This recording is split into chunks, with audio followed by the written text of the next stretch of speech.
আমরা আজকে সকালবেলায় ঢাকা বিশ্ববিদ্যালয়ের জামে মসজিদে ফজরের সালাত আদায় করেছি। এরপরে আমরা শহীদ উসমান হাদির কবর জিয়ারত করেছি। জিয়ারতের পরে আজকে আমরা এখানে দাঁড়িয়েছি। আমরা নতুন একটি আমাদের জীবনের অধ্যায় শুরু করতে যাচ্ছি। আমরা বাংলাদেশে নতুন করে একটি যাত্রা শুরু করতে যাচ্ছি, সেটা হলো আজাদি যাত্রা। আপনাদের কাছে আমাদের ব্যাখ্যা দেওয়ার আপনাদের দাবি রাখে যে কেন আমরা আজাদি যাত্রা শুরু করলাম।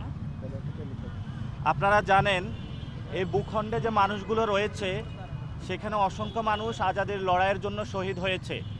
আমরা আজাদির লড়াইকে জানি মুক্তির লড়াই, সংগ্রামের লড়াই, স্বাধীনতার লড়াই।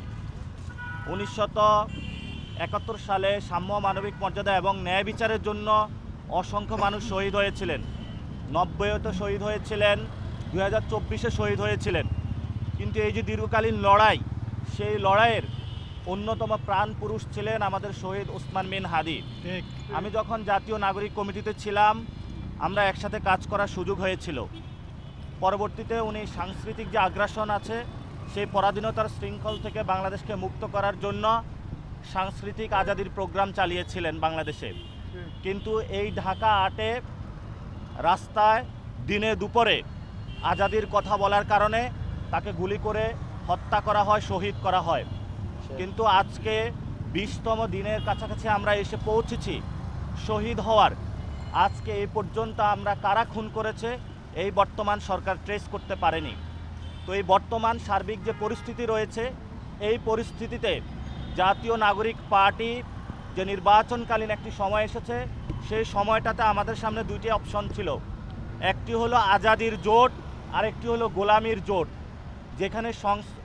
যেখানে আমাদের সংস্কৃতির পরাধীনতা রয়েছে, অর্থনৈতিক পরাধীনতা রয়েছে, রাজনৈতিক পরাধীনতা রয়েছে। এবং সেখানে আমরা দেখতে পেলাম অনেক লুটতরাজ, যারা আমাদের দেশের টাকা বিদেশে পাচার করেছিল, যারা আমাদের পকেটের টাকা কেটে জনগণের সাথে অন্যায় করেছিল, তারা বিভিন্ন অফিসে গিয়ে সেজদা দেওয়া শুরু দিয়েছে। তখন আমরা চিন্তা করলাম এই আগামী যে ইলেকশনটা হবে, আমরা কি গোলামির পক্ষে যাব নাকি আজাদির পক্ষে যাব। এই জন্য আমরা আজাদির জোটকে পছন্দ করেছি। আমাদের যে 11 দলীয় জোট, ইনশাল্লাহ এটা বাংলাদেশের আজাদ করার জন্য আজাদির যে লড়াই, এটা হলো চালিয়ে যাবে ইনশাল্লাহ। আমাদের সামনে অপশন ছিল আমরা কি গোলামির প্রতীক নিব নাকি আজাদির প্রতীক নিব। এই জন্য আমরা আজাদির জোটে থেকে আজাদির প্রতীক শাপলাকলিকে আমরা বাছাই করেছি আমাদের সামনে। আমি নাসিরউদ্দিন পাটোয়ারি, আপনারা জানেন যে আমি ঢাকা 8 আসনে 11 দলীয় জোটের সংসদ সদস্য পদপ্রার্থী। কিন্তু এর চেয়ে বড় একটি কর্তব্য আমার সামনে এসেছে। সে কর্তব্যটি হলো আমারই সহযোদ্ধা শহীদ উসমান হাদি বিচার হওয়া পর্যন্ত এবং আজাদির যে লড়াইটা উনি শুরু করেছিলেন সেটা সমাপ্ত করা পর্যন্ত আমরা নতুন করে আবার তাদের সেই আজাদির যে যাত্রাটা আছে সেটা আজকে এখান থেকে নতুন করে আবারই শুরু করলাম। কারণ উসমান হাদি চলে গিয়েছেন, উনি আমাদেরকে একটা পথ দেখিয়েছেন যে বাংলাদেশকে স্বাধীন রাখতে হবে, এখানের মানুষের অর্থনৈতিক মুক্তি রাখতে হবে, রাজনৈতিকভাবে মুক্ত রাখতে হবে এবং সাংস্কৃতিক যে আগ্রাসন আছে সেটা থেকে মুক্ত রাখতে হবে। এই জন্য আমরা শহীদ উসমান হাদির কবর জিয়ারত পরে তার আকাঙ্ক্ষা ধারণ করে আজকে ঢাকা বিশ্ববিদ্যালয় এরিয়ায় আমরা আজাদি যাত্রা শুরু করলাম। ইনশাল্লাহ আজকে থেকে ঢাকা 8 আসন, রমনা, শাহবাগ, মতিঝিল, শাহজাহানপুর যে অঞ্চলগুলো রয়েছে এবং পুরো বাংলাদেশকে আমরা আজাদ অঞ্চল হিসাবে ঘোষণা করলাম। এই অঞ্চলে যদি কোনো ব্যক্তি বা কোনো দল আপনাদের কাছে চাঁদাবাজি করে, সন্ত্রাসী কার্যক্রম করে, দখলদারিত্ব করে, তাহলে আপনারা আজাদির স্লোগান তুলে তাদেরকে আপনারা গ্রেপ্তার করে প্রশাসনের হাতে তুলে দিবেন। আর প্রশাসন যদি এই চাঁদাবাজদের পক্ষে দাঁড়ায়, সন্ত্রাসীদের পক্ষে দাঁড়ায়, আধিপত্যবাদের পক্ষে দাঁড়ায়, তাহলে তাদেরকেও বিরুদ্ধে আপনারা যুদ্ধ ঘোষণা করবেন। কারণ আপনার সন্তান এবং অনাগত সন্তান যারা আসতেছে এই পৃথিবীতে, আপনি যদি তাদেরকে রক্ষা করতে চান তাহলে আপনাকে চাঁদাবাজি, সন্ত্রাস, দুর্নীতি, বৈষম্য, লুটতরাজের বিরুদ্ধে দাঁড়াতে হবে। একটি সার্বভৌম, ইনসাফ এবং মানবিক মর্যাদার বাংলাদেশ গঠন করতে হবে। এই দাবিগুলো নিয়ে আমরা রাজপথে নেমেছি। সহযোদ্ধারা ঢাকা 8 আসনের প্রত্যেকটা অলিগলিতে আমরা ঘুরে বেড়াবো। আজকে সারাদিন আমরা ঢাকা বিশ্ববিদ্যালয়ে থাকব।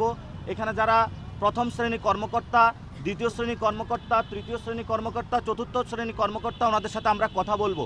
শিক্ষকদের ফ্যামিলির সাথে কথা বলবো, ছাত্রদের সাথে কথা বলবো।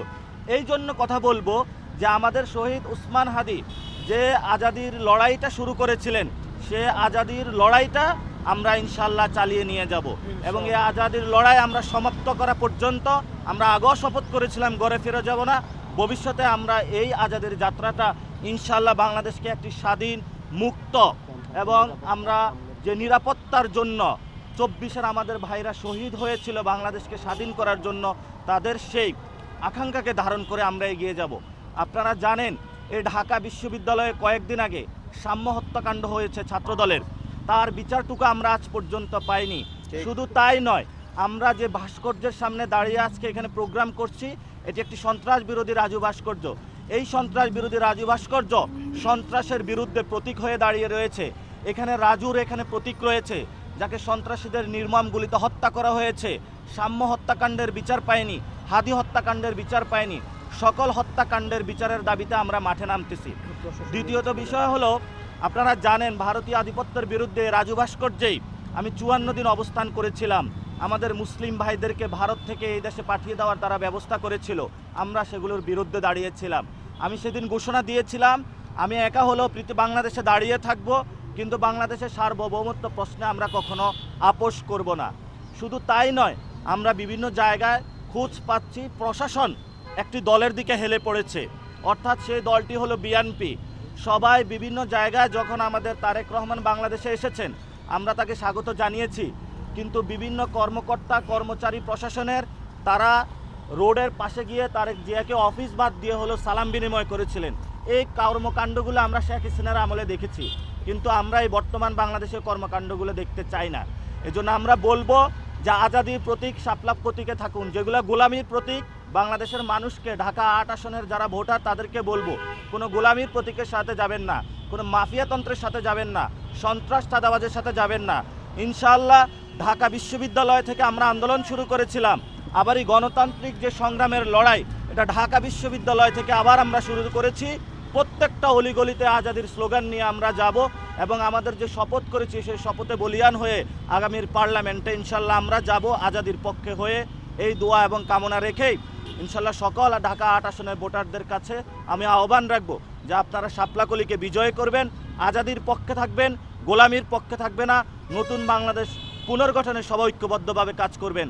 আজকে ঢাকা বিশ্ববিদ্যালয়ের এখানে ছাত্রশক্তির যারা উপস্থিত হয়েছেন, আমাদের দক্ষিণাঞ্চলের মুখ্য সংগঠন হাসনাত আবদুল্লাহ উপস্থিত হয়েছেন এবং এনসিপির বিভিন্ন ইউনিটের নেতৃবৃন্দ উপস্থিত হয়েছেন, সকলকে ধন্যবাদ জানাচ্ছি।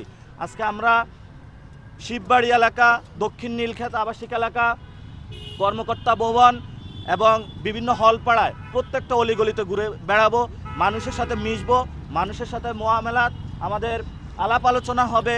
তাদের যেই নতুন বাংলাদেশের স্বপ্নগুলো আমরা শুনবো, সেগুলো আমরা মানুষের কাছে উপস্থাপন করার প্রচেষ্টা চালাবো। এবং আমরা যে প্রোগ্রাম সাজিয়েছি, আপনাদের মধ্যে একটা ছিল যে আমরা ঢাকা 8 আসনে ইনশাল্লাহ আমরা হাদিবাইয়ের পথ ধরেই, হাদিবাই যেভাবে হলো নির্বাচনী ক্যাম্পেইন করেছিলেন, আমরা হাদিবাইয়ের পথে থেকে ওই ধরনের নির্বাচনী ক্যাম্পেইনে থাকব। এবং আমরা এই নির্বাচনী ক্যাম্পেইন যেটা রয়েছে, আজাদির যাত্রা আমাদের প্রত্যেক দিন ফজরের নামাজ থেকে এশার নামাজ পর্যন্ত চলবে। ফজরের সময় আমরা মসজিদে যারা মুসল্লি তাদের সাথে কথা বলবো, তারপরে নাস্তা করব। সকাল 10টায় আমরা বিভিন্ন সমাজে যারা মার্কেটে রয়েছে, দ্রব্যমূল্যের বৃদ্ধি রয়েছে, তাদের সাথে কথা বলবো দেশের সমস্যা সমাধানে। দুপুরে নামাজের পরে আমাদের যারা ইয়াং জেনারেশন যুব সমাজ মাঠে আসবে তাদের সাথে কথা বলবো। এরপরে যারা আমাদের মা বোনেরা সন্ধ্যার দিকে বাচ্চাদের নিয়ে পার্কে আসেন, আমরা তাদের সাথে কথা বলো। সন্ধ্যায় সারাদিন বঞ্চনার শিকার যারা চাকরিজীবীরা রয়েছেন, তারা যখন অফিস শেষ করে আসবেন, আমরা তাদের দুঃখ এবং কষ্টের কথাগুলো শুনবো, সেগুলো সমস্যা সমাধানের চেষ্টা করব। ইনশাল্লাহ আমরা এই পার্লামেন্টের 12 তারিখ পর্যন্ত আমাদের এভাবে ক্যাম্পেইন চালিয়ে যাব। আপনারা দোয়া রাখবেন, ইনশাল্লাহ শাপলাকলির হয়ে ইনশাল্লাহ আমরা পার্লামেন্টে যাব এবং এই আজাদির যে পদযাত্রা এটা ইনশাল্লাহ চলমান থাকবে। ধন্যবাদ সকলকে, আসসালামু আলাইকুম। যদি কোনো স্পেসিফিক কোশ্চেন থাকে। দেখুন, প্রথমত আমরা বলেছিলাম যে আমরা একটি সন্ত্রাস চাঁদাবাদী এবং আধিপত্যবাদ বিরুদ্ধে, আপনারা জানেন যে কয়েকদিন আগে উসমান হাদি ভাই হত্যাকাণ্ড হয়েছে আধিপত্যের কথা বলার জন্য, এবং সাথে সাথে উনি সন্ত্রাস চাঁদাবাজের বিরুদ্ধে কথা বলেছেন। ওনার এখনও বিচার হয় নাই, আমরা বিচার নিয়ে মাঠে থাকব। আমরা সকলের কাছে যখন যাব, যাতে একটি কিভাবে সুন্দর বাংলাদেশ পুনর্গঠন করা যায়, গোলামির পক্ষে মানুষ না যায়, আজাদির পক্ষে যায়, এই স্লোগানটা নিয়ে মাঠে থাকব। আর যখন 21 তারিখে নির্বাচনে যে আচরণবিধি উঠে যাবে, তখন আমরা যে ক্যাম্পেইন স্টাইলে শাপলাকলি নিয়ে মিছিল দিব, শাপলাকলি নিয়ে সবার কাছে যাব। তবে 21 তারিখের আগ পর্যন্ত আমরা আজাদি যাত্রা করব। আমাদের স্লোগান, মিছিলে বা প্রচারণায় কোনো ধরনের শাপলাকলির থাকবেন না, ভোট চাওয়ার এই ধরনের কোনো ক্যাম্পেইন থাকবে না। আমরা শুধু আজাদির পদযাত্রাটা ইনশাল্লাহ চালিয়ে যাব। আর আপনারা একটা জিনিস জানেন যে বর্তমান তারেক রহমান উনি বাংলাদেশে এসেছেন, উনি যে ধরনের শোডাউনগুলো দিয়ে যাচ্ছেন, এগুলো নিয়ে ইলেকশন কমিশন চুপ রয়েছে। আমরা ধরেই নিচ্ছি আরেকটা ফেসিজমের দিকে আমরা যাচ্ছি। তো এখনও যারা বাংলাদেশের মানুষ আছেন, আমরা আপনাদের কাছে যাব, বিবেকের কাছে যাব, আপনারা প্রশ্নগুলো তুলবেন। বিএনপি যে ধরনের শোডাউনগুলো দিয়ে যাচ্ছে, ছবির মোহরা দিয়ে যাচ্ছে, আমরা খালেদা জিয়ার প্রতি শ্রদ্ধা রাখি, কিন্তু খালেদা জিয়া শুধু বিএনপির নয়, বাংলাদেশের সকল মানুষের। কিন্তু খালেদা জিয়াকে ব্যবহার করে কেউ যদি নির্বাচনী ফায়দা হাসিল করতে চায়, এটা বাংলাদেশে সঠিক না, এটা খালেদা জিয়ার প্রতি অসম্মান করা হয়। এবং জিয়াউর রহমান যে পথ দেখিয়েছেন, সেই পথে আমাদের যাওয়া উচিত। বাংলাদেশ পুনর্গঠনে উনি 19 দফা দাবি দিয়েছিলেন, যে 19 দফা দাবিতে অর্থনৈতিক বৈষম্য দূর করে কিভাবে বাংলাদেশ গঠন করা যায় সেই কথাগুলো বলেছেন। কিন্তু আমরা আজকে যেটা দেখছি, দুঃখজনকভাবে খালেদা জিয়াকে ব্যবহার করে নির্বাচনী ফায়দা নেওয়ার চেষ্টা চলছে। আমরা এটার তীব্র নিন্দা জানাই এবং প্রতিবাদ জানাই। বাংলাদেশ বিবেকবান যারা রয়েছে তাদের কাছে প্রশ্নগুলো আমরা রেখে যাচ্ছি। ধন্যবাদ সকলকে। আসসালামু আলাইকুম। জি,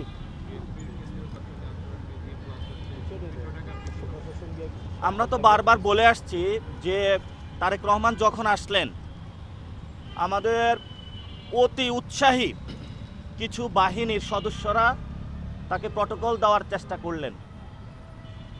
শুধু তাই নয়, তাদের অফিসে এনএসআইর প্রধান গিয়ে মিটিং করলেন। বিভিন্ন প্রশাসনের যারা কর্মকর্তা কর্মচারী রয়েছেন, তারা অতি উৎসাহী হয়ে তাদের সাথে যোগাযোগ করলেন। এটা সরাসরি নির্বাচনী যে আচরণবিধি রয়েছে, এটা লঙ্ঘন।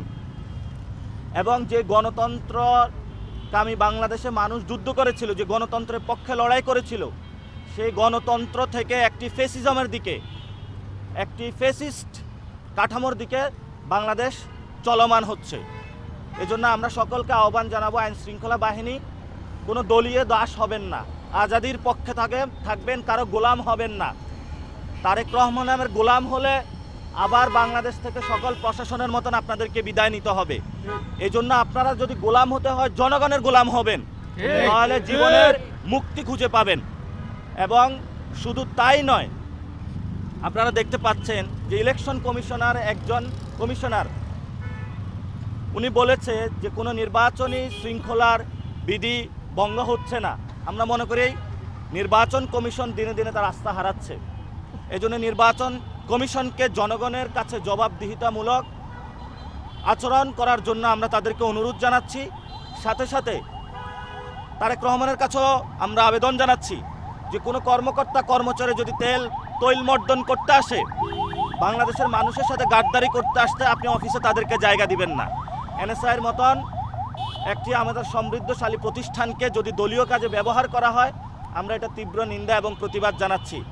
এবং সাথে সাথে ভেনেজুয়েলাতে নিকোলাস মাদুরো এবং তার ওয়াইফকে যেভাবে নগ্নভাবে বাসা থেকে উঠিয়ে নেওয়া হয়েছে, এটা বর্তমান যারা ডেমোক্রেসির সবক আমাদেরকে দিচ্ছে এবং যারা পুরো বিশ্বে শান্তির কথা বলে যাচ্ছে, এটার সাথে তাদের দ্বিচারিতা। এবং আমরা মনে করি বাংলাদেশের মানুষের পক্ষ থেকে নিকোলাস মাদুরোর মুক্তির দাবি জানিয়ে রাখলাম এবং তার ওয়াইফের মুক্তির দাবি জানিয়ে রাখলাম এবং এই গ্রেপ্তারের আমরা তীব্র নিন্দা জানিয়ে রাখলাম।